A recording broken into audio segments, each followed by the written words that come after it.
পরে পরে আসেন বেগম খালেদা জিয়া।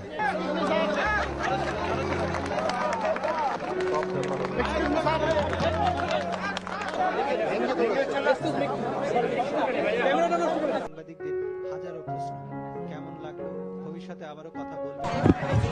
দেখা হলো, খুব ভালো লাগছে। বিভিন্ন বিষয় নিয়ে আলোচনা হলো আর কি, কুশল বিনিময় হলো, কেমন ছিলাম, জেলের মধ্যে কেমন ছিলাম সেগুলো নিয়ে আলাপ হলো। না, নির্বাচন নিয়ে গেল, নির্বাচন নিয়ে তো দেখুন আমি তো বলে দিয়েছি বৈঠকে বসতে আমার কোনো আপত্তি নেই। কেমন আছেন? ভালো আছি। আমরা দুজন পাশাপাশি ছিলাম, কিন্তু কারোর মুখ দেখতে দেয় নাই। এখানে শুধু মানে গ্লাস না, ওই যে ঝাড়কা দিয়েও বন্ধ করে দেওয়া হয়েছিল। আমি যে বিল্ডিং এ ছিলাম ওখান থেকে খাবার রান্না হতো জেলখানার, এবং ওনার বাড়িতে সবসময় পাঠানো হতো।